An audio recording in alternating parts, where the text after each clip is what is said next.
Welcome to Retro Groove. Enjoy your voyage.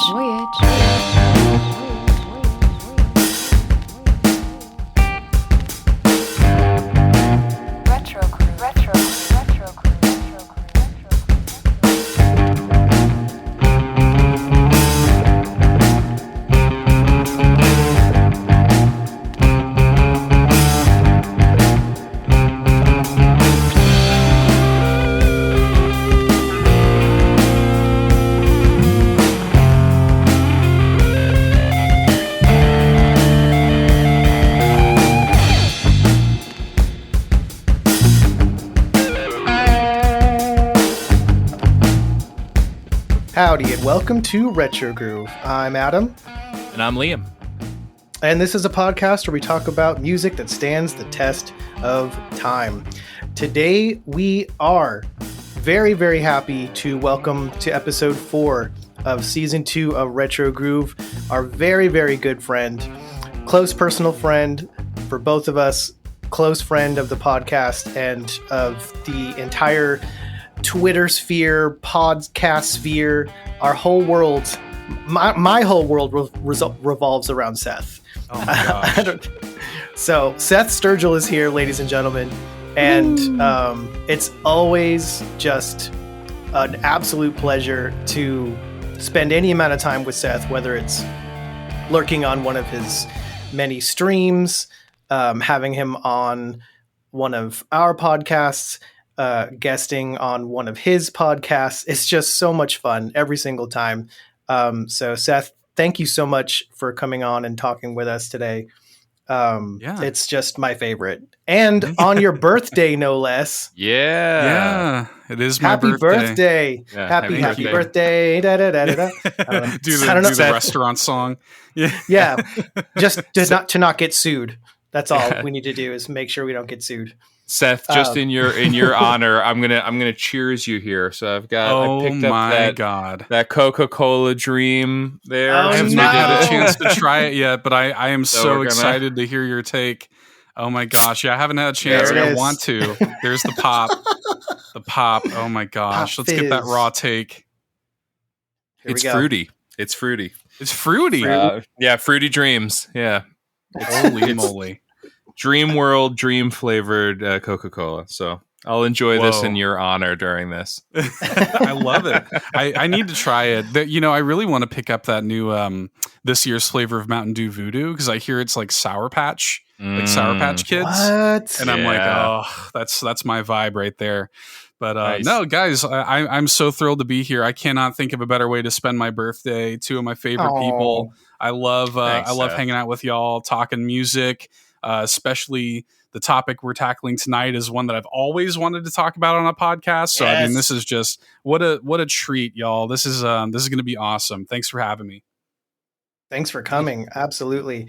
Today we are continuing our legacy series of episodes where we cover a well-known or maybe not well-known enough music composer who is generally in the world of video game music composition. Mm-hmm. And today we're going to be covering the career of Yasunori Mitsuda. And I said it right. Did I get it? You said it right. You got it. Nice one. My one anxiety with this entire episode is making sure that I said that right. I'm just not the best with it. So, it's just an incredibly prestigious career. Mainly with Square and Square Enix, but there's been some others as well, and I'm sure we'll get into in more detail. But Seth, before we get into that, what has been going on with you lately, and what can someone expect getting into the All N podcast and everything that goes along with that? Oh, I really like the phrasing of that. What can someone expect? I like that a lot. So I make a few shows. All in Nintendo podcast is kind of the beating heart of it. It's a weekly Nintendo variety show, segment based, kind of covers all the different facets of being a Nintendo fan. I do that with my good buddy Eric. We've been doing that for a little over 2 years now. And we do, all kinds of variety segments, weekly top fives, weekly indie showcases where we spotlight an independent game on the Switch eShop. We kind of have like a revolving kind of fourth segment where it could be anything from a review, like we had Adam join us for our review discussion on Live Alive. Yeah. It could be, an interview. It could be anything, a retrospective, whatever. And we have a lot of fun doing it. We do that every single week, but it kind of extends to a bunch of different things. So in addition to that, I produce video content for All In. I do Twitch streaming. I do YouTube, like video essays. I actually just released a new video essay this past week, which is a really like weirdly personal video essay about Chicory, which is like one of my favorite games. So when it comes to like what you can expect from All In, I like to think that we really pride ourselves in like having informed, high quality Nintendo content, and that's kind of like what we try to do. We try to make sure it's the most informed, most high quality Nintendo podcast out there. That's our goal anyway. I'd say it's a lot of heart too. I feel like everything, like I was watching the Chicory video and it was perfectly indicative of everything that you do, Seth, which is just like this passion to it. You care so much. Like, it all comes through in what you do. Yeah, it was that one in particular has been a long time coming. I've been working on that video for months, and it should not have taken as long as it did. But it just like things have been so crazy, it kind of got backburnered for a little bit. But so it was really gratifying to finally get that video out there, and for people to be so it's like a very personal video, and like you never know when you put out a video like that how people are going to react. Because I had anxiety about it because I'm like I thought people were going to be like, like, why is this dude like going there with this? Like why this is a little weird. Why is he getting this personal on a YouTube video? But people have responded really well to it, and people have been super kind, and that's the kind of content that I like to stick on. Is like I like to make the stuff that matters to me. Exactly. And it has to be personal. And that's one of the things that, Liam and I have talked about a number of times when it comes to, the content that we try to create here on Retro Groove, because, take your pick. There's plenty of places to hear people talk about the freaking Beatles or like the Foo Fighters. Like, come on, there's no shortage of places to get information or hear people give their opinions about these, just massive worldwide, well-known groups. What we do is we bring our personal experiences and our personal touch to it. We make it personal. And, if that's the only way that it comes across genuine, I think. So that's, I think, why you're seeing people react so well to, like, for example, your Chicory video, because it means something to you and you are making it a personal statement. And that's awesome. I would rather see that than the, 78th Breath of the Wild review. You know what I mean? Like, come on, like, give me something personal, give me something unique. And that's what we try to hit as well. So kindred spirits. No clickbait. Sure. No clickbait. Yeah. No clickbait. Yeah, I'm not into that. I do like a good top five though. Oh no, look, we love our top fives as well. It's great. It's a perfect number for that. I don't know why it works so well. Yeah. It's perfect. But Liam, what have you been up to? I went to a concert a couple days ago. Buddy had an extra had an extra ticket to see Anthrax, and it's not a band that I listened to a ton, although now I kind of want to, because they weren't exactly what I thought that they would be. I was very impressed. The singing was insane. But it was like on Coney Island, which I also like. Growing up in New York, you'd think that I would have gone a ton, and I actually have only been there like 2 or 3 times my whole life. So it was it was like right off the boardwalk. So I was like, go for the experience. Just, let's live life. And got caught in a downpour, got completely soaked before the concert. And so walked into the concert drenched and like, I don't know what's about to happen. It was awesome. I mean, again, people watching at like a hard rock show is just spectacular. Oh yeah. And then so Zach Wilde opened up, and he can just, that guy.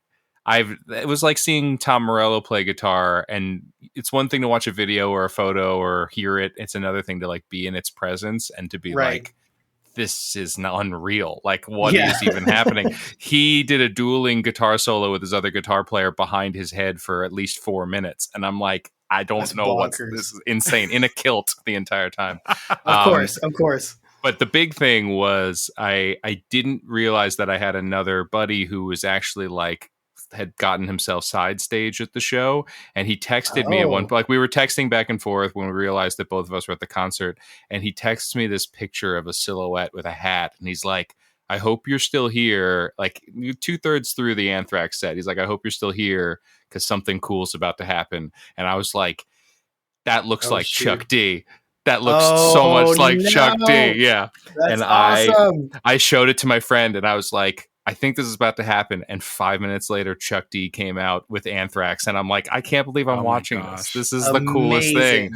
Like a total throwback to the 90s collab between the Public Enemy and Anthrax. They did bring the noise. It was outstanding. So very cool. Yet another, just, I'm always going to take the opportunity to say, throw yourself out of your comfort zone. Go see stuff that maybe you wouldn't have thought. The ticket was like $25, you know, like it was like, oh my gosh, just go and see stuff just for the sake of like, and now I saw Anthrax, and who knows if that'll ever happen again, you know, dude, especially with Chuck D. Yeah, my goodness. For sure. Yeah, for like sure. History. You mentioned Zach Wilde. So I met Zach Wilde when I was like 16, something like that. 16, 17.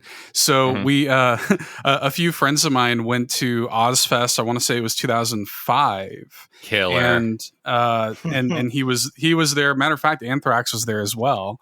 Wow. And like I got to, it was like one of the last, I think it was one of the last shows Black Sabbath was doing at that time. Like it was an unbelievable, time. And so anyway, we had these meet and greet tickets for Zach Wilde, and it was really cool. It was like one of the better, like, celebrity. I've met a lot of celebrities over the years, and that was one of the better ones. He was so nice and like down to earth and stuff. And I was wearing a Randy Rhoads shirt. Randy Rhoads, like one of my all-time favorite guitarists, and I was wearing this Randy Rhoads shirt.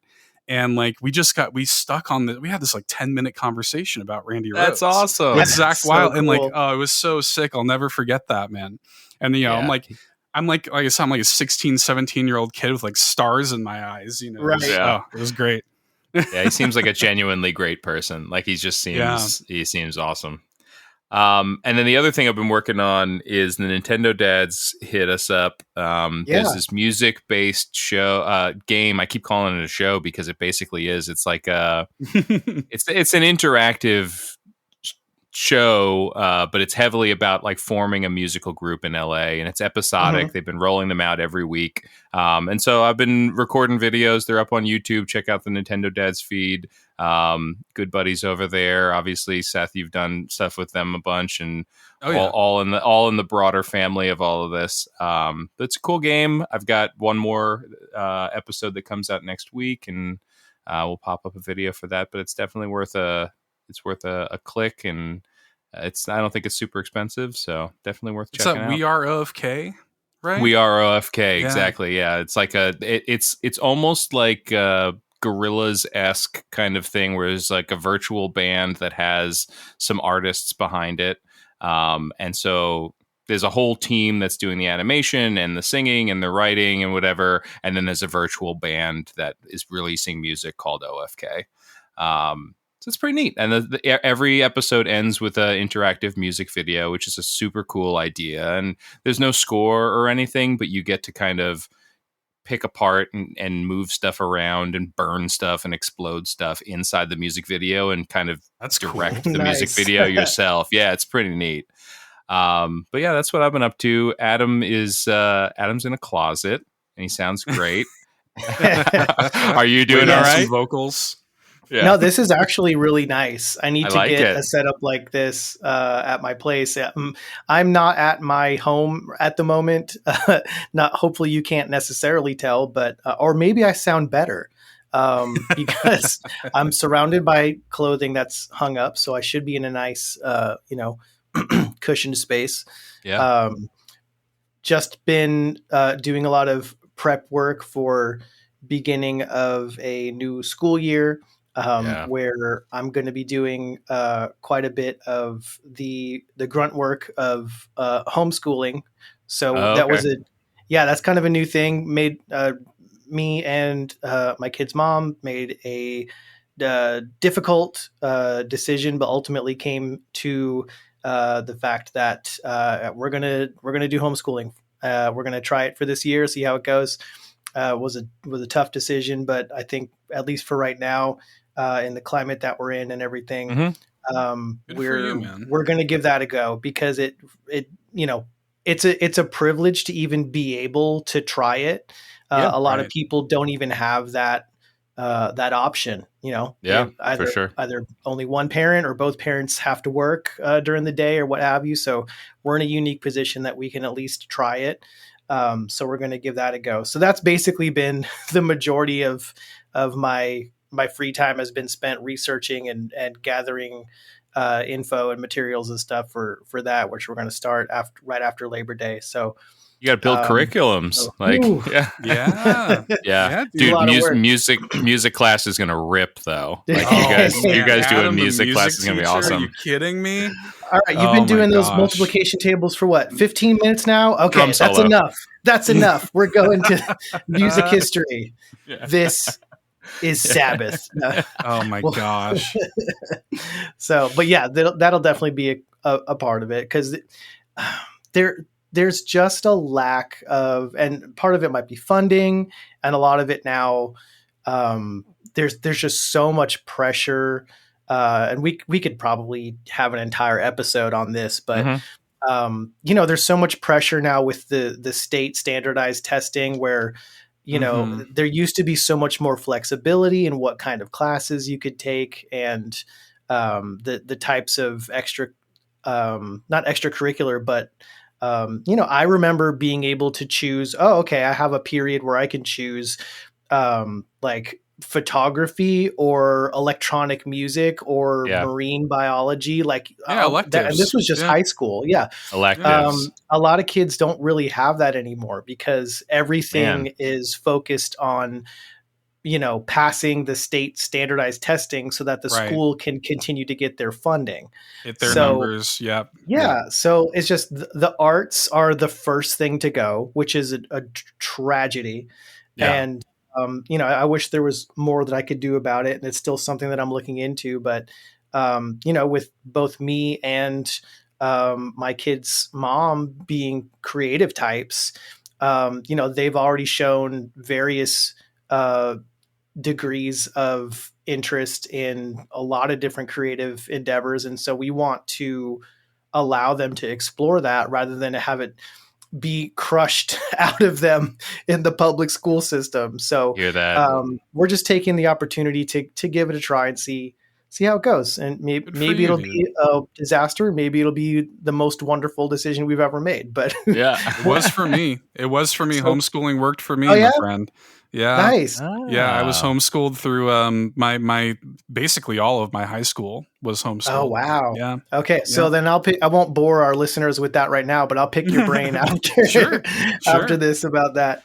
Cause my oldest daughter is 11 and she, isn't super thrilled with the idea yet cause she was excited to go to middle school with her friends. She's going to love it. I think she will, especially because, we can get our work done in a couple hours and your friends are still going to be there until like 4:30 in the afternoon. So I graduated a year early. Because I could do it at my own pace. Yeah. That's awesome. Yeah. Good stuff. Only thing other than that I do want to mention is that, oh my God, I have been just head over heels for a couple of different things. This new Danger Mouse and Black Thought album. Oh, right. I am just over the moon with this album. You've got MF Doom with a verse on a song. You've got Run Crazy. the Jewels on there. I am just so thrilled with this album. It's so much fun. Yeah. And it's thought provoking. It's amazing. The production is bonkers, and it's kind of a throwback to like the KRS-One boom bap days. It's just so good. And the new Gorilla single with really Tame good. Impala. What the heck? And Booty Brown. Yeah. It's so good. Who knew that was something we all needed, and we really did.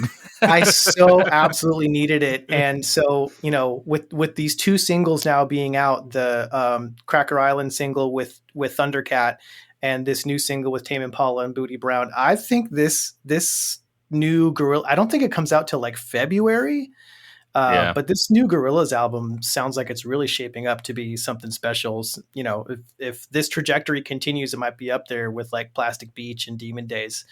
Would be Which awesome. It needs to. Like, I feel like that project has always kind of, I mean, Damon uses that to experiment with so many different things, and he needs that to do it. But I do feel like every once in a while, I really want them to kind of, I want him to kind of come together with somebody and deliver something that's just, I don't want to say more palatable, because it's dismissive of humans and some of the other stuff. I just, like, that it's there. Like, there's times when, like, man, like, he can just click, and so I want to hear that track. I feel the same way about Danger Mouse, honestly. Like, I remember the Lux Prima thing with Karen O, where I was very excited because I love Karen O, but like that project didn't stick with me the way that I thought it would. Yeah, it didn't click with me. And like, you hear him, he's working with U2, he does stuff with Chili Peppers, and I'm always like, it's cool or whatever. But then this Black Thought thing, it's like, this is what I wanted, like this is, it works. So sometimes it really sometimes it clicks better for me. Yeah. I really can't wait to hear this track with Stevie Nicks. I want to hear what that sounds like. It's gonna be awesome. It's gonna be great. Yeah. But okay. I'm happy that y'all are doing well, and I'm so excited to talk about this.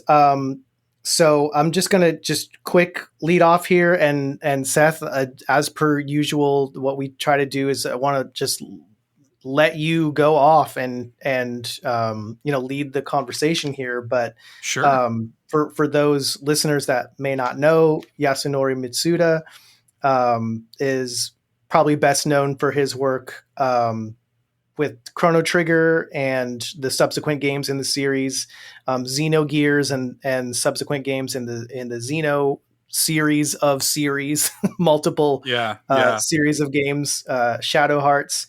And it's funny looking at kind of his repertoire here, but you'll go from Chrono Trigger and Front Mission and some of these kind of more hardcore JRPG and strategy RPG type games, and then he's credited as composing for Mario Party in 1998. The first one, yes, which is awesome. So I guess, Seth, you just know we like to have you on for these, and I'm so glad that we've made it into this recurring series, because this just seems to be your bread and butter, and you seem to have just a wealth of knowledge about a lot of these composers, and you like me and like Liam recognize music as such an integral and wonderful part of the gaming experience. So tell us your personal story as far as like your relationship with Yasunori's work, and how you came upon finding out about him, and maybe we can just jump off from there. Sure. Yeah. I think for me, and maybe this is like a common story with a lot of people who got really into video game music, the first time I think I was ever cognizant of video game music in general was Final Fantasy. Like, I think Final Fantasy was when I was like, okay, like what is this? Like, who did this? And you start to like learn the names. You start to learn about Uematsu and things like that. And you start to roll it back. And I always knew, as I'm becoming more and more aware of, these are people who are actually composing for these video games, and like I'm attaching, names to the work. Right. I roll it back in my own head and I'm like, well, I've always loved, like Chrono Trigger has always been like my favorite video game soundtrack and still probably is. And I'm like, well, who did that? Like, that's my favorite. Who did that? Mm-hmm. And then you get to know the name, and Yasunori Mitsuda, just for like full disclosure, is my favorite composer of all time. Like, video games or no, he's my favorite composer of all time. Because not only do I love his story, but I love his like style, and I love his influences, and I love his kind of like, he's this interesting marriage of like classical composition, but also has like a rebellious nature to him that I really love. So yeah, that I think that was what it was for me. It was kind of like working my way back through the history of video game music, being familiar with these names like, Uematsu, Motoi Sakuraba, and like people like this. And then, working my way back through all these soundtracks that I loved and seeing Mitsuda's name over and over and over again. Mm-hmm. Yeah, I mean that sort of like classical, but it's like a jazzy kind of application of classical music in a lot of it, right? Where it's just there's some experimental kind of punches and an edge to it, but he's obviously got a love for the big classical composers, a lot of that stuff. So my experience with him mainly is through the Xenoblade games. Like that's like when I found out that it was the same person who did Chrono Trigger that did Xenoblade 2, I was just like, it made sense. It totally clicked. Yeah. But like that immersion, that like the painting of the world in an oral sense was just so perfect.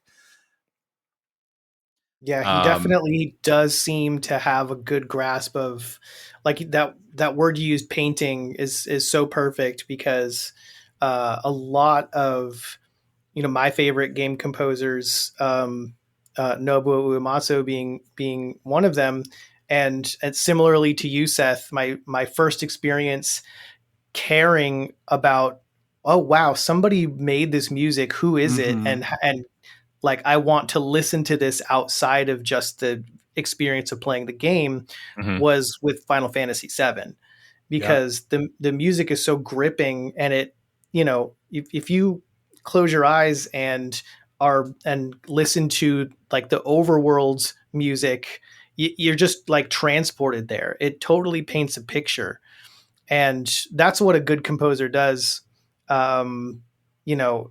We touched on this a little bit in our John Williams episode, but it's almost even more important. We got another sip. How's it coming along? Tastes like Bubblicious, like a tutti fruity kind of Bubblicious gum. It's all right. I gotta try it. I gotta try it. It's all right. I'm gonna drink it. What I was going to say is that like when it comes to video games, especially earlier games, like Chrono Trigger using, 16-bit processing, you don't have a full orchestra at your disposal, like a John Williams or another, like a film composer might.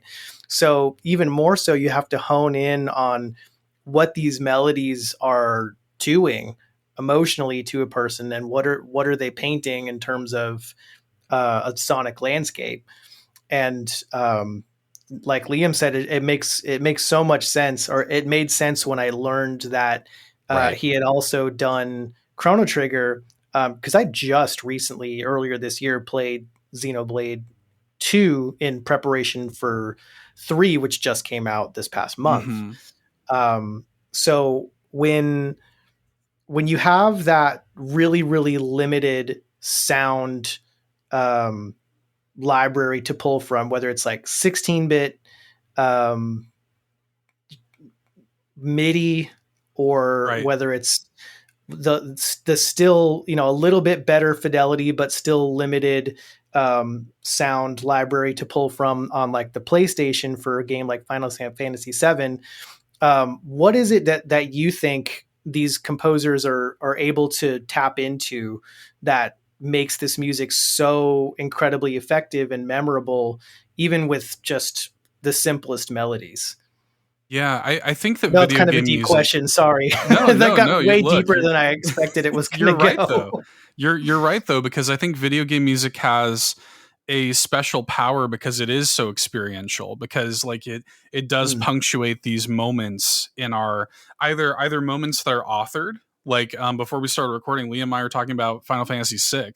So like it could be these authored moments of like the orchestra, the opera house sort of thing in Final Fantasy VI. Like these very like authored memorable moments, or it could be like I'm playing Xenoblade Chronicles 1 and I'm in the Athean Sea or whatever it is, and I'm looking up at the sky and I see the Aurora Borealis and the shooting stars, and just the music hits perfectly and it's experiential. Man. Like I remember what that music sounded like in that moment. I mean, last time we were talking about the Jet Set Radio music, and it's the same way. Yep. We talked about how like, oh, that song is I'm in the sewers now in Jet Set Radio, right? Yeah. and like it's because of that's the power that video game music has, is because you are connecting with it on such a deeper, more intimate level. You are connecting this music in your brain to experiences you're having in the game. And I think that is like really powerful when the experiences that you're having are also in some cases self-created. Like that's so much deeper than just like I'm connecting this to a moment in a movie or whatever. Right. Like this is something that I'm doing, and this is the song that played when I did this thing. Right. I think is super powerful about video game music and unique to the medium. For sure. Yeah, because if you're just watching a movie or reading a comic book or whatever the case may be, it's a passive. You're a passive spectator in the story, but when it's a game, you are actively not necessarily controlling the narrative, but you're actively participating in how this narrative unfolds, and in some cases, you do make choices that do affect the narrative. So that I think, I'm not sure of the science behind it necessarily, but at least for me, I can tell that it just unlocks different parts of my brain. You know what I mean? Like I've fallen asleep to many a different movie, but I've never fallen asleep playing a video game, because it's like I'm actually doing it, and you experience the same, like, if you're driving your car down the road and someone pulls out in front of you, you have this very, very visceral reaction of survival. And that same kind of thing happens in a video game, even if it's like little boxy pixelated 8-bit sprites on a screen. You get that same, like, your heart jumps into your throat because a fireball is coming at your avatar's head. It's so, that's always been so intriguing to me, that you have kind of the same reaction that you would have in real life if you were about to, like, hit a car that pulled out in front of you or something like that. Yeah. So that must tap into some kind of really primal part of our monkey brains. I don't know. Yeah, but there's plenty of situations in video games where something like that happens and the sound design isn't on the right level enough, where maybe you do have that knee-jerk reaction, but it doesn't hit you like some of this other stuff can. And I think that part of what builds into Mitsuda's expertise in this craft is his kind of textural background here. Like he's obviously got this passion for composition, for film composition, and then became this huge nerd for tech. He's had an obsession with different synthesizers and such, and then winds up being a sound designer, right, and working on almost the technical side of things. Before becoming a composer, he's an engineer. And has to work in that space and build that up. And then ultimately, I think, Seth, you were saying that, like, he gave Square this ultimatum, right? Yeah. Oh yeah. It's so cool. I love this story. So he starts at Square, by the way, 20 years old. He starts at Square. Like fresh out of college, right? Fresh out of college, he kind of had this whole stint where, he goes to this kind of like this college in Tokyo, which is not I don't remember the name of the college. I think it's like a very, I think it's like the Japan College of Music, like a very kind of like, community college almost sort of situation. Like it's not some prestigious school. And like an art institute equivalent type thing. Totally. Yeah. Like it's not, he's there to learn and things like that. And he wants to put his passion into practice, and he's working with these professors who his teachers in the school are at the same time working musicians in Japan, and they would let him tag along, and he's setting up and he's learning about the world of Japanese music, people who are actively going out there and playing music in Japan. And then after he gets out of college, he goes to intern at this place called Wolf Team, at the time is what it was called. That team would go on to do things like the Tales series. At that time, he's doing like Wolf Team is working on things like these like shmups. I think he worked on a game called like Commander, Cobra Command, or something like that, and not like Cobra Commander, not like license, but like it's these kind of generic almost shmups that he's working on. And the lead composer there is Motoi Sakuraba, who, for those who aren't familiar with Sakuraba, is the composer. He would go on to be the main composer for the Tales series, for like games like Golden Sun, Dark Souls. Oh, nice. So a legendary composer in his own right, even though he's only, I think, 10 or 12 years Mitsuda's senior. He starts to kind of take Mitsuda under his wing a little bit, and he winds up getting this job at Square, interviews with Uematsu for this job, and he's actually hired on as a pro, like not even like he winds up kind of taking the sound programmer, sound engineer kind of thing, but his title was composer. Like he comes in and his official job title is composer, and they're like, all right, kid, you're actually going to be making sound effects, sound engineer and stuff like that. And he does that for about 2 years. And then at a certain point, he goes up to vice president of Square at the time, Hironobu Sakaguchi, who's also a legend. Yeah. And 22-year-old Yasunori Mitsuda is like, hey, dude, look, my title is composer.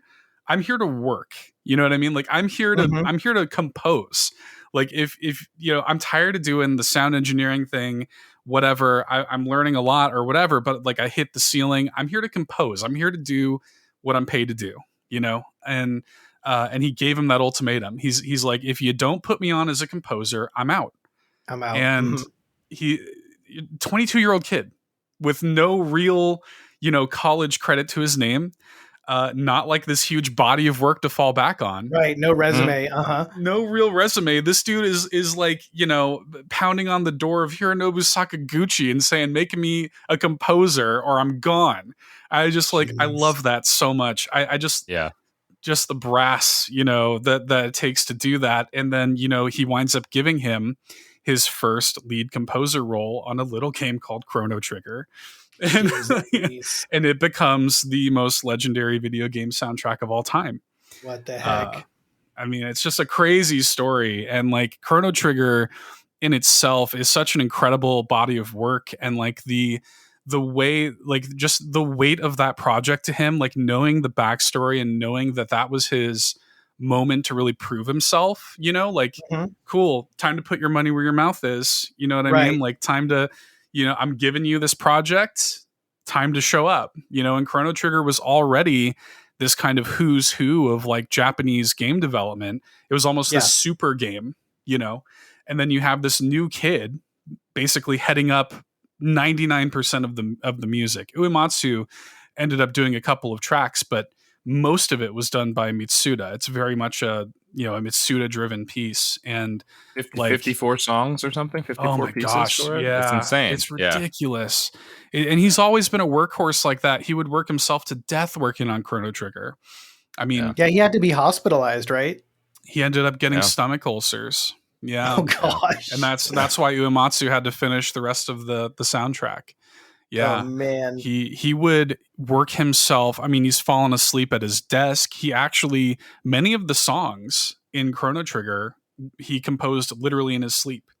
Like, wow. He's like it's so crazy. The kind of final song of Chrono Trigger is the song called To Faraway Times, which is probably my single favorite piece of music of all time. Wow. I love that song. I want that song to be played during my funeral. Like, I love that song.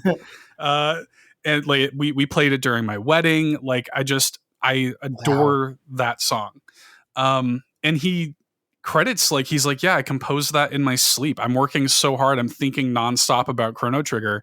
I fall asleep at my desk, and in my sleep, I write To Faraway Times, essentially. Wow. And it's just wild to me to consider that, to consider writing a piece of music like that, being so engrossed in your own work, and to the point you're literally dreaming compositions.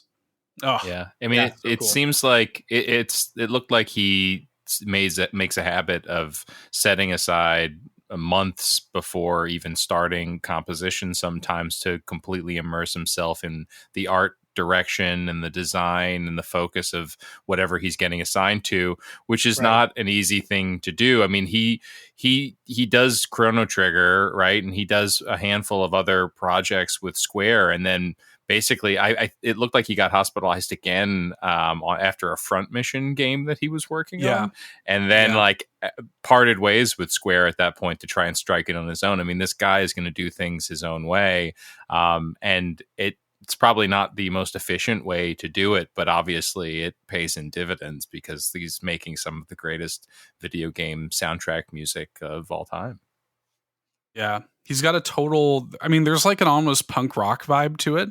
There's an almost like just like the passion of it, just the raw passion of like, I'm going to make this thing regardless of what it means for me, like regardless of how it affects me. I mean, literally physically, how it affects me. Yeah. I'm going to make, and I can relate to that. Like as a creative person, I mean, like, I can't tell you how many times I've fallen asleep at my desk editing or whatever, but it's like, I care so much about what I'm working on, you know, like I don't care what I have to do. I'm going to get it done, you know? Right. And so that's another thing I think I connect with him about, is just like when your passion matters more than you, like when this thing is bigger than you in your own mind, you know?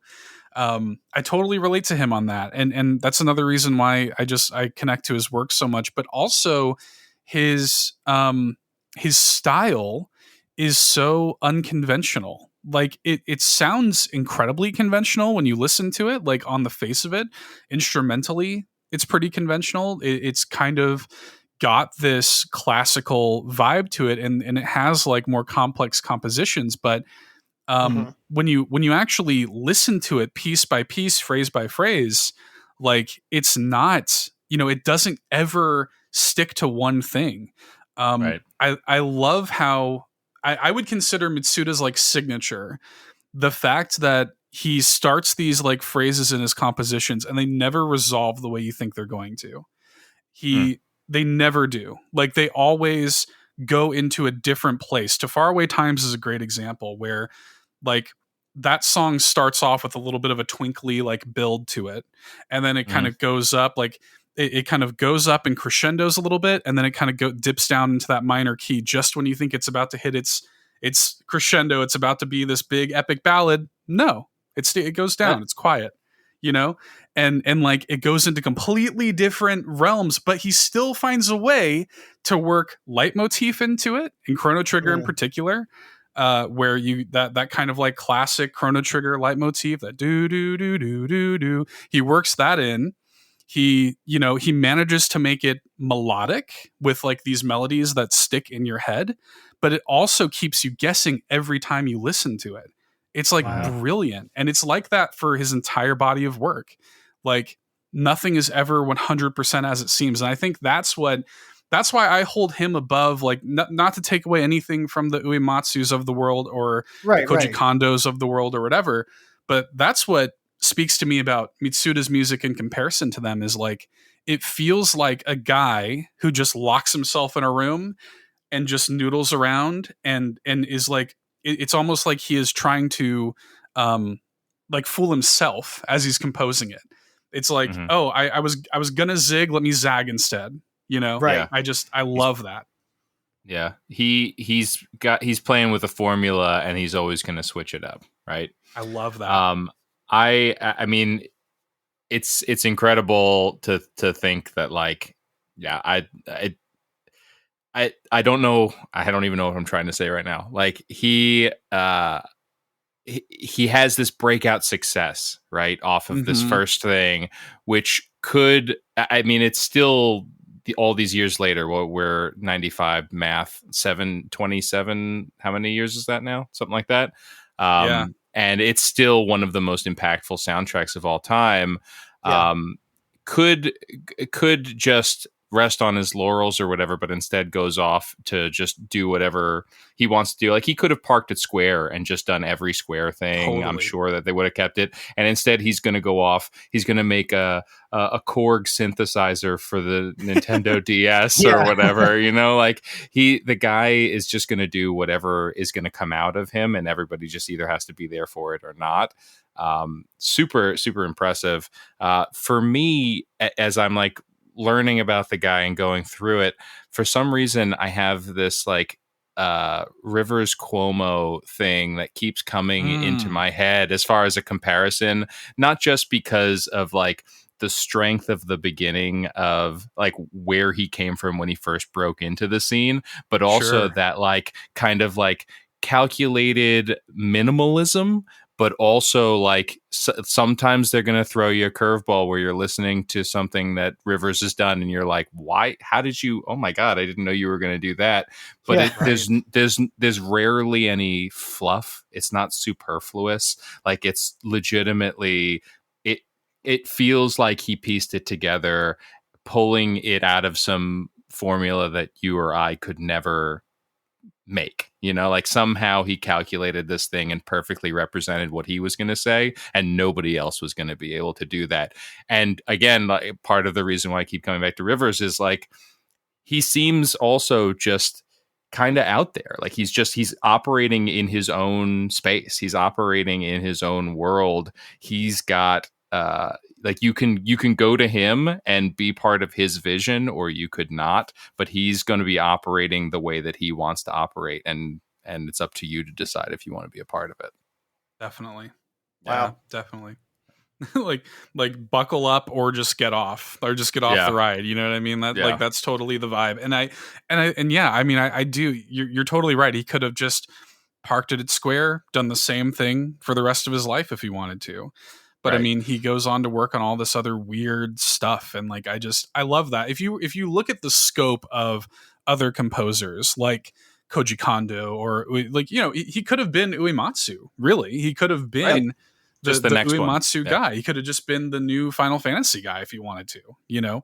Right. But he wasn't comfortable with that. You know, he I don't know. There's a certain vibe to him. He just can't do something that he's not 100% invested in. And I respect that about him a lot. And you know, he could have also, like, you look at like some of these other kind of like super group, not that he hasn't worked in this capacity before. Like, he's, you know, when he got into Xenoblade, and the, you know, jumping forward to Xenoblade, when he got into that, it's kind of like more of I'm a part of like something else. I'm like part of a composition team. Similar vibes with Kid Icarus Uprising, you know, where it's like I'm here with Yoko Shimomura, Matoi Sakuraba, or whatever. But he also seems to take this real ownership over his work that I also really kind of respect. And, you know, I have to imagine he's not the easiest guy to work with in the world. Sure. But, you know, but like he kind of is also comfortable to come into these groups and work with other people and create something together, which I like about him too, despite the fact that I know that isn't his ideal scenario. Right. Sure. Now, so he did Xenoblade, like a song or two on Xenoblade 1, but like you said, it was a collaborative project ultimately, right? And then he was asked to return for Xenoblade 2. He didn't do Xenoblade X on the Wii U, but he was asked to come back to Xenoblade for Xenoblade 2 and turned it down multiple times, it seemed like.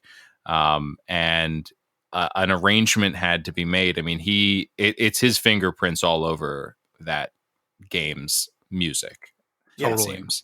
Yeah. And he did Torna as well. And then, so he's also done the new game. He's done Xenoblade 3, I believe. Same kind of arrangement on that one. Yeah. And I have not played that yet. I know, Seth, you and I were talking a little bit. You were graciously being kind of you were avoiding any spoilers or anything like that. But I'm assuming it carries the torch well for him, and it's a continuation of what he does. My gosh, Adam, you can speak to this. I mean, how good is the music in 3? I mean, it's incredible. It's hard to talk about it without spoiling anything. But I am. It's very, very easy to say at this point, being more than halfway through, that okay, this game is going to be in my top 5 games of all time. Wow. Which is really weird and difficult to say. So I'm not like hyperbolic like that. I really have like an established set of favorites, and I'm very much a get off my lawn kind of guy when it comes to gaming. Sure. It's like I like the classics, and my top video games of all time probably hasn't changed in 15 years or so. Mm-hmm. But this game is so exceptional, and the music is a huge part of that. That it is absolutely going to shake up my top games of all time. It is so far up there in the upper echelon of games. And you know what? And if you're not an RPG person, it's probably not going to have the same effect on you that you know what I mean? If that's just not your thing, then the game's just not going to hit you like it hits somebody who really resonates with that style of game. But for people like me and people like Seth and anybody else that really gets a whole lot and has these really strong reactions to these RPG narratives, it's really, really something special. And I can hear 2 or 3 different songs from just traversing the worlds in my head that are just like so evocative for me. It's really, really special. And I wish I could like pinpoint like which of the multiple composers came up with what, or if it's like a collaborative effort on a single piece, or if it's, different composers doing different pieces throughout different parts of the game. I don't know. And I wish I could get that level of, knowledge about the different compositions within the game. I don't know if there's a way to do that or not, but that would be really interesting. I'd be curious to see that. Yeah. But it is interesting to see kind of the same group of composers hop from, Xenoblade 2 to Torna to 3, and just continue to work together and grow. It's really amazing to see. I don't really even have anything else more objective to say about it at right now. I'm still working my way through it, but I'm definitely expecting this to be in my absolute top list of best games of all time for me personally. It's so good. It's so good. And I love too, like he comes into Xenoblade 1 and he's like, okay, like I'm here, like I'm writing a few tracks or whatever, but I'm not the Xenoblade guy. Right. And so, and I think really he's brought in initially because of his history with the Xeno kind of franchise. Right. And I feel like with Xenoblade 1, they were a lot more concerned with connecting themselves to Xenogears, Xenosaga and everything. I feel like they were a lot more concerned with that connective tissue than they are now. I think now they're a little bit more comfortable with letting it be its own thing. And I think that, when you get to Xenoblade 2 and they're like, hey, like we want to have you be the Xenoblade guy. I think that takes a lot of convincing for him, as Liam touched on, because he's like, well, like, I don't know. Like, it's like been there, done that for him. It's like, You know, like I was this guy and now you want me to be that guy. And I don't know if I can put 100% of myself into this anymore. If I'm gonna be the Xenoblade guy, I need to make it mine, you know. And he works with this pretty prolific kind of music piece called Ace on these games. It's like I think 300 plus people as wow. Ace. So it's like this big, you know, orchestra. And Mitsuda, I feel like just sort of felt like he had to take the reins. If he was really going to go for it, he was really going to go for it. And so from 2 onward, essentially, you know, like you said, he had just done a couple of pieces for the first one, didn't really do a lot with X. You know, didn't really touch X. And then you get to 2, Torna, and now 3, and he is now the guy. And like, I feel like he needed that. If he was going to do it, he was going to throw himself out. He does not do anything halfway, this guy, you know, and like again, I can totally relate to that. I cannot do anything halfway. If I'm going to do it, I'm going to do it, you know, and I respect that about him. When he comes into these, he has to give it his all. So, 2 feels like a Yasunori Mitsuda score. I mean, like, I'll never forget like that moment when you first walk out onto Gormat province, and just the way that music hits right there at that time. Like when you transition out into that big open field, and just like the way it looks, and the blue sky, and the almost grass that's almost too green, you know, and like his music just totally punctuates that stuff perfectly. And the nice thing about 3 is, and again, not to get into spoilers, but the reason that I love 3 so much is because music is also worked into the story. Okay. And so music has become not just a really integral part of the player experience, like we've been talking about. You have these moments of like field music, or moments in cutscenes, you know, that really, you know, drive the emotional beats of the story home. But there's another layer to it where, I mean, fundamentally, the main characters of the games are musicians. Like literally the 2 kind of main characters of the game are musicians. And they play these wood flutes, these very traditional wood flutes that that were made specifically for this game. They actually performed them on replicated custom flutes.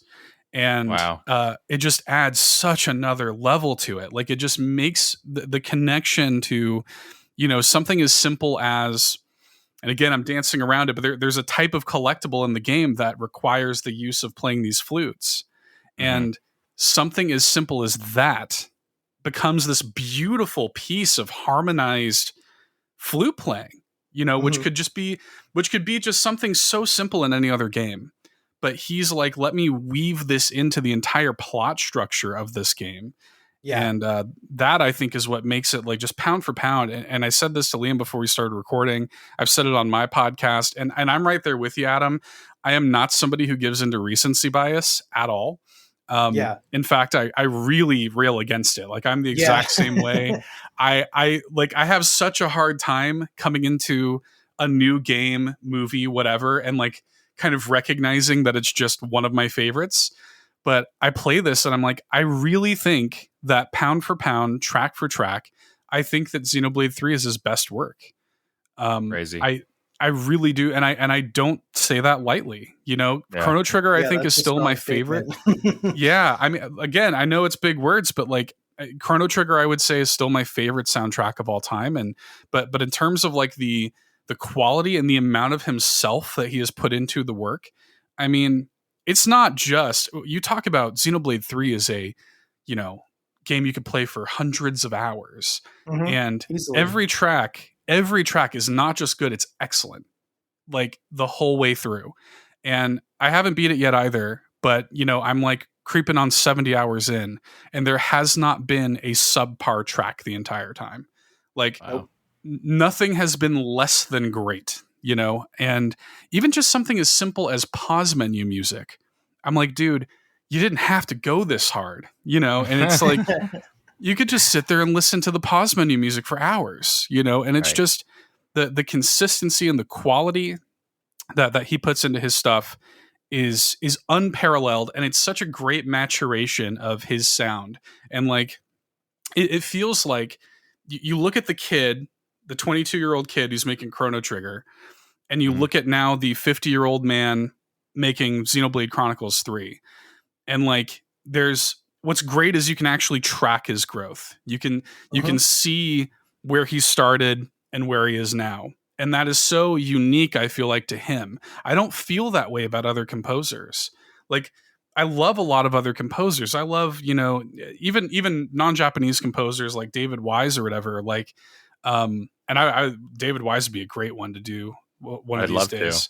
Yeah. But like, I look at David Wise's work, right? And I love him, but I look at something like Donkey Kong Country, and then you flash forward to Tropical Freeze. And it's like, okay, cool. This is amazing, but it's David Wise doing David Wise, Consistent. Yeah. Yeah. Yeah. It's just, he came in to be David Wise. Mitsuda is not comfortable just being Mitsuda. Like he has to give it its own thing. He has to make this whole other layer to it. He has to weave it into the story. He has to make custom flutes. He has to, I just love that progression in his career, and I love being able to track that. And I think that is singularly unique to him as a video game composer. Yeah. Well, I think that I'm very grateful that he did stick around the series long enough to work on 3, because his history, if you just look at the series of games that he's worked on, it becomes really, really clear that he likes to move on to other things and try interesting new things and small projects, things that you would think someone who is the primary composer of Chrono Trigger, one of the most widely established, widely recognized, amazing video game soundtracks of all time. He could do anything, work on the highest profile games, get paid ridiculous amounts of money. But he seems to instead kind of duck down in scope and work on these smaller projects and really just try new and, I don't know if I would go so far as using the word subversive, but just like, ducking expectations and just being willing to try something entirely new and different. And I really, I respect that, because first of all, it takes about the same amount of guts that it would be to walk up to Sakaguchi and be like, yo, make me a composer or I quit. the guy that invented Final Fantasy. It's that same kind of just like, I'm going to do what I want to do and I'm not going to be happy otherwise. So yeah, it doesn't surprise me that he went as hard as he did with Xenoblade 3, because where else was he going to go? Of course, he's going to create custom instruments and weave music into an integral part of what happens in the story of this world. And then, he goes on to, he's working on, and I didn't even know this until I started doing research for this project, but he's composing for Sea of Stars, which is an indie project, which I was like, wow, imagine like going from, I don't know off the top of my head what the budget was for Xenoblade 3, but these are multi-million selling games. Yeah. And to go work on something like Sea of Stars, which started out as a Kickstarter campaign. Yeah. Like he's just doing what he wants. He's kind of like, it's like the Daniel Radcliffe effect, where like, he's Harry Potter. He could do anything. He could do whatever he wants to do. He's gonna do Swiss Army Man. Yeah. Yeah. Or the Weird Al mock biopic, parody biopic for Roku. Like, because that's what he wants to do, because that's what's going to be fun and engaging and entertaining for him. Yeah. So, Sea of Stars just looks like the perfect game for him, though. Exactly. Like for that kind of sound and immersion, like to know that there's going to be some sort of Mitsuda touch on that game just makes me even more excited for it. Even more. To be a fly on the wall in that meeting, when, because it had to have been the creators of Sea of Stars somehow getting the opportunity to approach him and showing him the work, and just like that what a special moment that had to have been. Yeah.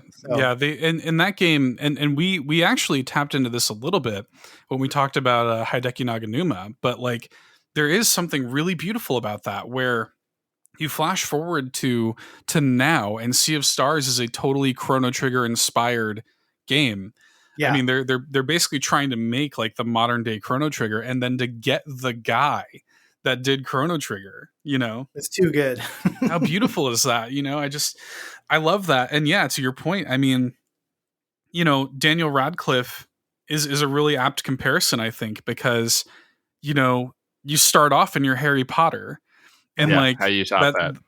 How do you top that? And that's how it was for Mitsuda. It's like you start off and you're making Chrono Trigger. Where do you go from here, dude? Right. And like, and so he does. He's like, yeah, I could stick here. That this is a really random pull, but I think about this quote all the time. There's a quote from The Dark Knight Returns, the comic book The Dark Knight Returns, where Batman has this situation where he's kind of like facing what he thinks could be death. He's kind of like at the end, and he says, "This would be a good death." Right? I think about that line all the time. That's just one of those earwormy lines. This would be a good death. And I think about, for him, he starts off and he makes this thing, and he's like, this would be a good death. I could stick on this, and I could do this for the rest of my life, but I won't be happy. So like, it's time for me to branch out and do freaking Mario Party and do, Shadow Hearts and all this stuff. And like, and the soundtrack for the first Mario Party, by the way, is phenomenal. Like, really I made I did this vlog on our YouTube channel. My wife and I did the Nintendo ice cream for Cold Stone. Yeah, I saw that. Yeah, and it was super fun to make, and I sampled one of his tracks from Mario Party 1, this the Rainbow Castle track, which is like a phenomenal track, but like it has this, and this is so just like indicative of his work.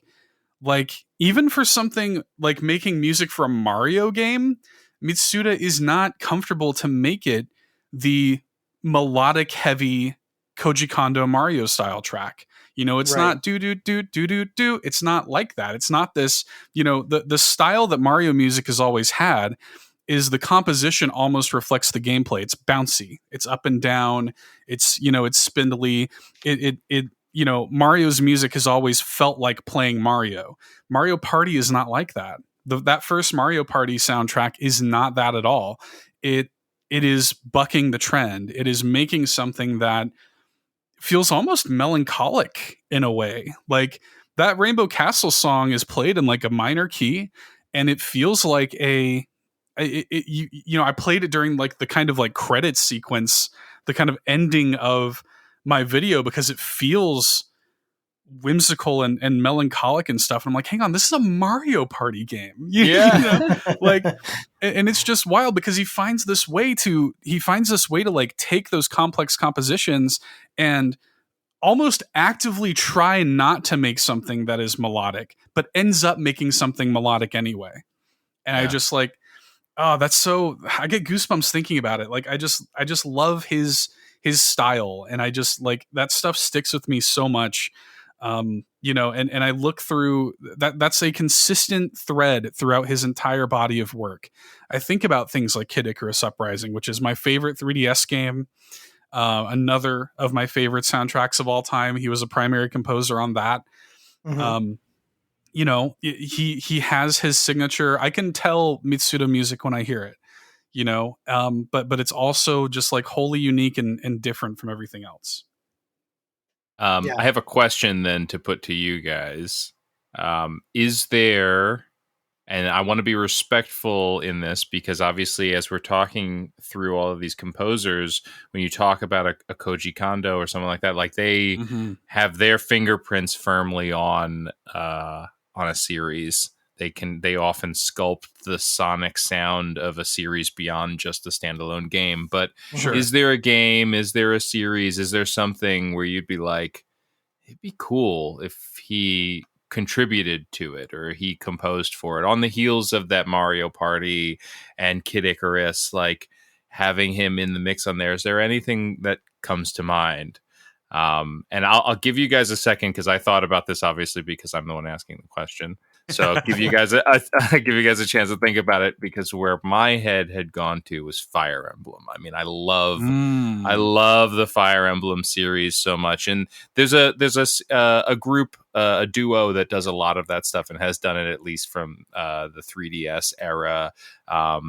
But I think if you're talking about being able to cater immerse yourself in the storytelling and in the world and kind of cater things to that, he could do an incredible job with the way that the story has always been an important part, but the immersion into the story has gotten stronger and stronger with the Fire Emblem series. He just seems well suited skill set wise to really kind of pull you in that much further to what's going on there. Ooh. What do you guys think? Tough question. Put him in a Kirby game. Do Kirby, right? Do Kirby. Mitsuda does a Kirby game. Actually could be hilarious and wonderful. That'd be sick. Yeah. I honestly, I think that you're starting to see one of my favorite things about, and there's a lot that can be said about modern Nintendo. And there are a lot of people who sort of feel like modern Nintendo is a little bit sterilized, especially in comparison to the kind of more creative stuff that was happening on GameCube and Wii and stuff like that. But, one of the most profound moments that I've ever had in my gaming history happened on the Nintendo Switch at the end of Super Mario Odyssey. It's a very simple thing that they did with Mario Odyssey, because when the credits start rolling, it's just in alphabetical order. And, Shigeru Miyamoto's just in there with the other M's, Love that. And wow. That to me was such a profound moment of like a passing of the torch, of like a kind of like, like we're all kind of on this level playing field and we're starting something new. There's a freshness to it. And that carries with the music. You get to Breath of the Wild, and a lot of those Zelda is a very melodic series, those compositions, those Koji Kondo compositions are very melody driven, and you get to Breath of the Wild and it's so ambient, Right. And like it makes it this place where like when those melodies do kind of slowly weave in, you hear them more. When you get to even Animal Crossing, even New Horizons is, I would say, more ambient than melodic. Like the last ones, previous Animal Crossing games, I think are a lot more melody driven than this one. Yeah. And I think that you're starting to see a little bit more experimentation in modern Nintendo games. So like, I wouldn't necessarily be shocked to see Mitsuda take on a Mario game or a Zelda game or whatever, because the vibe that modern Nintendo is going for is more in his purview than it used to be. And I think that Nintendo is at this place where they're trying to kind of like rethink what a lot of their games mean to them musically. You're starting to see, we talked about Hideki Naganuma and we talked about Splatoon last time. I mean, that's a very Japanese punk rock, kind of vibe, J-pop kind of vibe. And, you're starting to see Nintendo get really experimental with their music and put a lot more stake in their music. I mean, Kirby just had a concert for his 30th anniversary. Yeah. Kirby and the Forgotten Land opens up with a vocalized theme song. It's fantastic. Yeah. Amazing. And it's so good. Yeah. And I think about that a lot, where I'm like, I'm a guy. I mean, look, I'm the host of a show called Keep Nintendo Weird. Like That's right. I like weird Nintendo, and I like this kind of vibe with Nintendo, and you don't find yourself getting a lot of it in the modern age, except for in these kind of like the music of Nintendo here in the modern age is very experimental and very weird. Even something like Pokemon. The music of these past Pokemon games have been phenomenal. Yeah, like, that's I kind of went to a Pokemon place. If it wasn't going to be Fire Emblem, I would have said Pokemon too, because there's something there that could be, very, very, very cool. I love it. I'm glad you went to Mario, because the first thing that popped into my head, and maybe because we kind of stepped off of that talking about Sea of Stars, is that as much as he does like to try new avenues and, look for the smaller projects and the things that he hasn't done before, there still does seem to be an overarching theme of him doing a lot of RPGs. And, Sea of Stars being somewhat of a love letter or a throwback to Chrono Trigger and that era of games. I would love to see him come on with a dream project of like a reimagining of the Super Mario RPG formula. Obviously we had that first Super Mario RPG developed by Square on the Super Nintendo, and then it went in the Paper Mario direction, and then we saw it go in the Mario and Luigi direction on the handheld consoles, and all of them are great in their own respect. So we kind of see Mario as an RPG game change and morph a little bit over the years, or every couple of generations or so. I think it'd be cool to see Mario do something new in the RPG space, rather than just like, another Paper Mario or another iteration of Mario and Luigi, and, take some chances and do something a little bit more experimental and epic with a Mario RPG formula, and to have some, Xenoblade caliber music tracks on something like that would be pretty amazing. Monolith Mario. There you go. Yes. Let's go. That's the first place that my mind went. But that is like pie in the sky. Like cool. typical Nintendo fan dreaming. But hey, it's in with the theme of the episode. So might as well dream. Might as well dream. I like and I love Yoko Shimomura. She might be my second favorite composer of all time, like right under him. And she did, the Mario RPG soundtrack. She is probably best known for Kingdom Hearts. And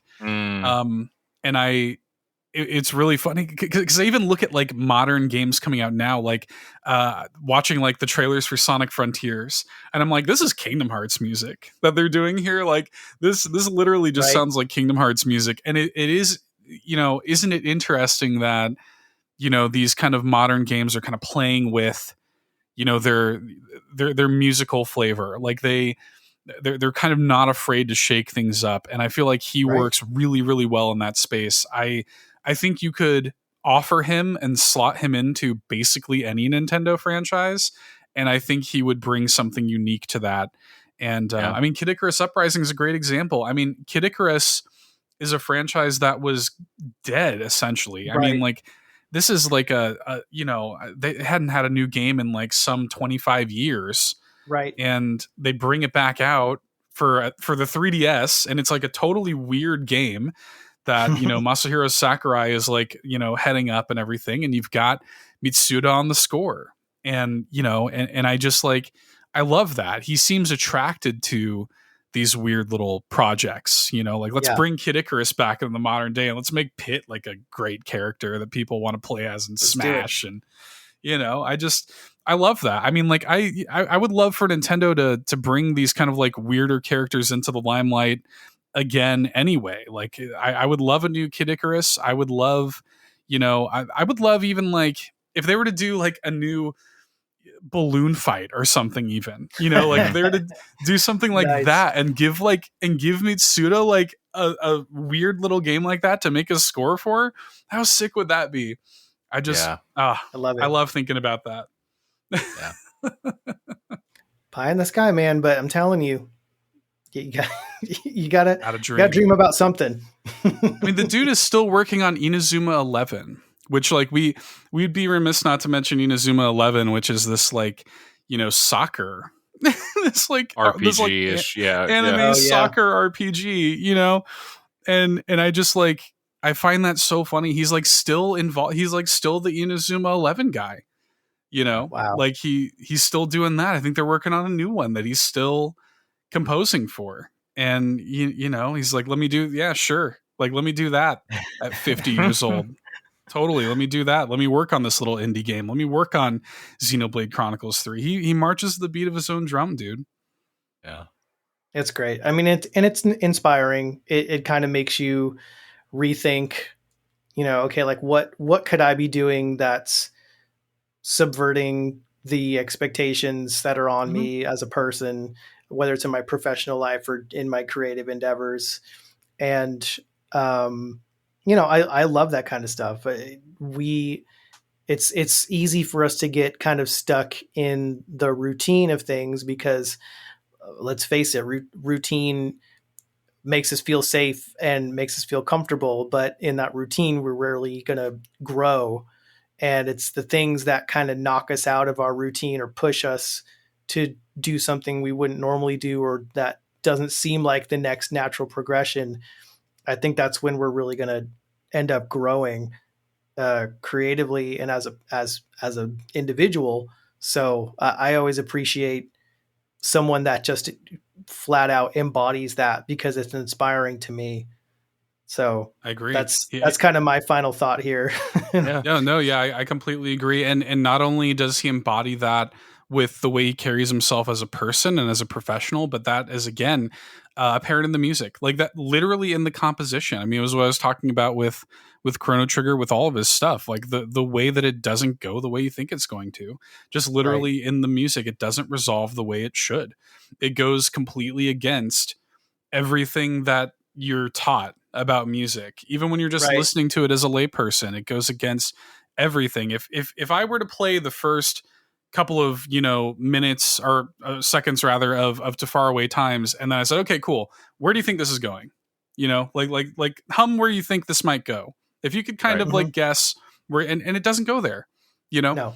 And like, I think that he embodies that idea as a person, and I think it comes through in his work. And what a joy to follow that career and to see that still represented, you know, again, as a 50-year-old, you know, man now working still in this space, and to see that passion and that sort of like that indie vibe still represented in the grand scale of something like Xenoblade Chronicles 3. It's still there, and the passion's still there. And I love that. You could even argue that there's seems to be even more passion there than ever, which is hard to top some of your earlier work when you're coming back at it, doing the same, you know, technically the same job 30 years later, and you're just crushing it. It's wild.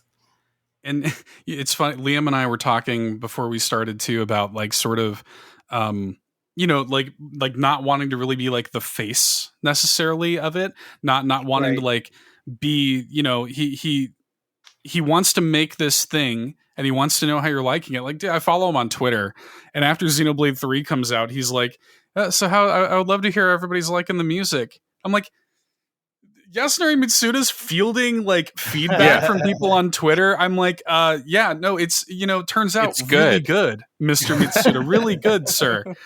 Turns out, you know, wow. And I just like, I find that so funny that he's like, he kind of like makes this stuff, and he's just kind of like, hey, cool, like, yeah, how you like it, you know? And I just like, that's just so cool and so funny. He just seems like, I resonate with his passion a lot. I relate to him a lot, and I you know, I definitely connect with him on that level, and that's just what elevates it for me. You know, I love a lot of composers, but like that's what'll always have him at the number one spot for me. Liam, any final thoughts? No, it's just it's eye-opening for me. You know, I I don't have the experience with a lot of these games. I've never finished Chrono Trigger. I've started a bunch of times. I had a bootleg copy that I didn't realize was bootleg for the DS, and so it froze at one point because they had a protection thing on it where if you make a copy of it, it just gets into an endless loop at a certain point. So I bought this thing, tried to play it, put it aside, got an actual copy, and I played about halfway and I fell off actually. So I don't have the nostalgia. I know. So I don't have the nostalgia points for his music. So going into this and Xenoblade aside and just appreciating it for the actual compositions itself instead of having those memories and those associative moments, it just speaks to how great it is as it stands alone. You know, it's one thing for it to be immersive, which it is, but it's another thing for it to just be really beautiful standalone compositions. Yeah. Yes, sir. So good. As soon as we're done with this, I just want to like blast Secret of the Forest in my house. Like I just love it, man. Like I listen to video game music a lot, just like in my normal rotation, and like I will every time something from Chrono Trigger comes up, in the rotation, it's like that's what I'm doing today. Like I'm just listening to that today. I'm also the type of guy like I'll start Xenoblade 3 and I'll just leave it on the title screen for a little while. Definitely. Adam's probably seen me do this on stream. Like I'll be playing Xenoblade 3 and I'm like, guys, just stop and just listen to this for a second. Yep. Like literally just I'm turning my mic down and we're going to listen to this music. I love them. I do it every time. Every time I fire it up, I have to listen to that entire, front to back, and sometimes twice. So it's definitely candy, there. Dude. Yeah, same thing like you mentioned with the pause menu music. I'll just pause it and do whatever thing that I needed to do in the pause menu that took 10 seconds, and then I'll just like let it ride and just just vibe out to that pretty twinkling music. Amazing. And like I could literally I could gush about like individual songs. We'll be here all night if I do that. I won't get into that, but I love like I love like even picking up little influences, like when I think of like the way that Secret of the Forest like kind of works in these, it works in these kind of like Middle Eastern instruments, and like you start to get like sitar and stuff like that in there, and like this. I love how like he's not afraid to be experimental. He's not afraid to like again, just like go against all of those trends and just keep you guessing. And it makes it so fun. Listening to his music is fun, like above all else. Like and even as somebody who, is a musician, and you guys are both, you play music as well. And Adam, especially, I know, it's fun to listen to as somebody who can kind of like pick apart what he's doing. Like there's so much fat to chew on, just delicious, like fat to chew on with his music, man. Ugh. I always think like when there's an interesting composition of any kind, I always think like, how did you think to go from there to here? Like where did that? I could never. Like I would have ended that in the most simple and predictable way possible if I were creating this piece, and like you turned it into this, and it's like how did your mind even go there? It's just something that blows my mind. And I don't want to. I want to make it very clear. I don't want to take away from anything that other composers do. I love the Uematsu's and the Koji Kondos and the Kazumi Tatakas of the world. Like I love what they do with their kind of more straightforward melodies, whatever. That's all great. Like I love it, but Mitsuda's special. We need them. We do. But yeah, Mitsuda's special. There it is. And that's why we're talking about him. And Seth, you're special. And that's why thank you. That's why we wanted you to come on here. Literally had no idea that it was going to be your birthday the day that we had planned this out. And I even offered Seth, I didn't even realize that today was your birthday. We could totally reschedule so you can enjoy your birthday. And Seth graciously was like, there is nothing I would rather be doing on my birthday. No way. No chance. Than hanging out with y'all. So thank you so much for coming on and sharing your enthusiasm and your knowledge with us. Cannot wait to see what else you do this year. Plug your All In stuff one more time, because I just today signed on. I did the headache work of trying to figure out why I couldn't log into my Patreon account, and I did it just so I could be a paying patron of really your work. That. So tell us just real quick. I know I get uncomfortable and I don't like plugging myself either, but take a second, plug yourself, and we'll close it out. Sure. Yeah. So, All In, a Nintendo podcast, like I said earlier, weekly Nintendo variety show. You can search up All N, that's ALL letter N, Nintendo podcast. You got to kind of put the Nintendo podcast in there, because if you just look up All In, you're going to find like the All In podcast and whatnot, all kinds of stuff, but all kinds of junk. But if you look up All In Nintendo podcast, you'll find us. We're at All In podcast pretty much everywhere. Twitch, YouTube, where I make, video content, video essays, streams, and things like that. I make a show called Keep Nintendo Weird, which is a weird Nintendo podcast about loving weird Nintendo games. That's KNW podcast on all the social medias. And then, on Patreon, which, we've been kind of restructuring a little bit. We started that as part of our second birthday. We finally made a Patreon just back in June. And I actually just launched a new Patreon exclusive podcast today. So that was kind of cool. Yeah. That's what got me on board. Tell us a little bit about that, if you can. Sure. So we do 2 Patreon exclusive podcasts. We have different tiers. There are 3 tiers on there. One of them is called All In Side Quest, where my co-host Eric and I talk about non-Tendo topics. Non-Tendo. So it's like anything but Nintendo, we're cool to talk about it. Our last episode was about space, like space exploration. And in general, Eric, not just in gaming. Not just in gaming, just in general. Like Eric used to work at like Kennedy Space Center, and he has all this like NASA knowledge and stuff. And cool. So like we talk about all kinds of stuff on there, which is great, and that's been super fun to do. We do that every week. But I just started a new weekly Patreon exclusive show called the $2 Hero Cast, which the kind of pitch or gimmick or whatever of that is, it's a solo show where the Patreon community is my co-host. Like I open it up, ask questions, submit topics. The only notes that I have in front of me are the notes you guys give me. And I just kind of go. And the first episode I recorded it this morning. I released it like a couple hours later.